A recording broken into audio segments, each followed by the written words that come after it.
ផ្លូវបេតុងមួយខ្សែដ៏ស្រស់ស្អាតនេះគឺស្ថិតនៅក្នុងភូមិច្រកចំបក់ឃុំជប់ស្រុកត្បូងឃ្មុំខេត្តត្បូងឃ្មុំដោយសារតែមានប្រជាពលរដ្ឋមួយចំនួនគាត់បានសនំពរខ្ញុំបាទពេជ្ររតនានេះធ្វើវីដេអូបង្ហាញផ្លូវចូលទៅសាលាឃុំជប់ណាពុកម៉ែបងប្អូនណាគឺចូលតាមមុខសាលាឃុំជប់ចាស់ដែលមានផ្លូវចូលមកវាលស្រែគេហៅថាផ្លូវតាមផ្លូវភូមិច្រកចំបក់នេះពុកម៉ែបងប្អូនណាហើយនេះគឺជាផ្លូវបេតុងតាមផ្លូវច្រកចំបក់នឹងបងប្អូនឆ្ពោះទៅសាលាឃុំជប់បាទដោយសារអ្នកនៅក្នុងស្រុកភូមិចិត្តនេះស្គាល់តែអ្នកដែលចេញពីស្រុកភូមិយូរអត់បានស្គាល់ទេអញ្ចឹងថ្ងៃនេះខ្ញុំបាទពេជ្ររតនាសូមបង្ហាញជូនផ្លូវខាងក្នុងនៅភូមិច្រកចំបក់នេះគឺជាផ្លូវបេតុងដ៏ស្រស់ស្អាតដល់ពុកម៉ែបងប្អូនណាដែលទើបនឹងកសាងហើយ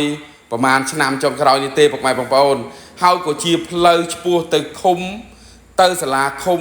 ជប់ណាពុកម៉ែបងប្អូនណាបាទពីដើមសាលាឃុំជប់នៅឯផ្លូវក្រៅតែក្រោយមកប្រហែលឆ្នាំចុងក្រោយនេះគឺមកនៅផ្លូវក្នុងហើយថែមទាំងមានសោភ័ណភាពស្រស់ស្អាតហើយនៅផ្លូវមុខសាលាឃុំជប់នេះគឺជាកន្លែងមួយដែលគេហៅថាឥឡូវនេះពេញនិយមបាទពេលល្ងាចពេលរសៀលម៉ោង3ម៉ោង4ម៉ោង5ម៉ោង6យប់គឺប្រជាពលរដ្ឋយើងនៅក្នុងឃុំជប់ក៏ដូចជានៅចិត្តនេះតែងតែនាំគ្នាមកហាត់ប្រាណបាទដើរហាត់ប្រាណអ្នកខ្លះក៏ដឹកនាំប្រពន្ធកូន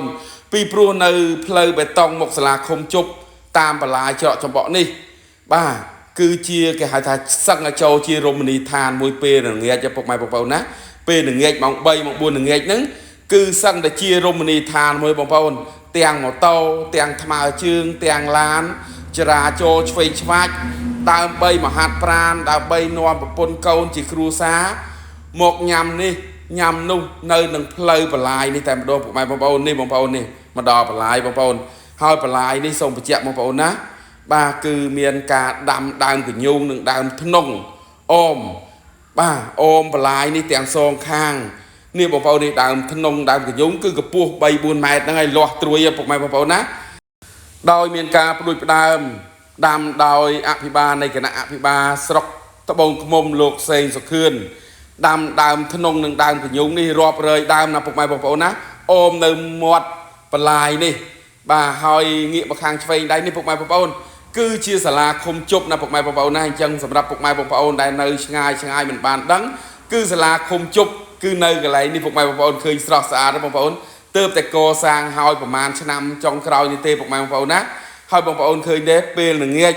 គឺមានប្រជាពលរដ្ឋយើងដើរហាត់ប្រាណជិះកង់ហាត់ប្រាណជិះម៉ូតូដើរលេងលំហែកាយព្រមទាំងខ្ញុំបាទហ្នឹងចូលចិត្តជិះមកលំហែកាយពីព្រោះគេហៅទេសភាពក៏ស្អាតខ្យល់អាកាសបែបធម្មជាតិពិតហើយងាកមកខាងនេះវិញបងប្អូនបាទងាកថយក្រោយបន្តិចវិញបងប្អូនគឺជាកន្លែងដែលអភិបាលនៃគណៈអភិបាលស្រុក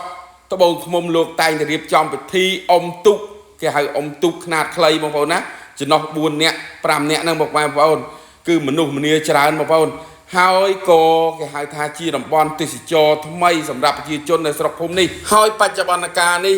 មានអ្នកមកលក់ដូរនៅតាមមាត់បន្លាយនេះក៏ដូចមករស់នៅតាមមាត់បន្លាយនេះយ៉ាងច្រើនបងប្អូនណាអត់ស្ងាត់ទេបងប្អូនម៉ោង4ម៉ោង5ម៉ោង6ល្ងាចបាទសូមអរគុណសូមគោរពលាបាទ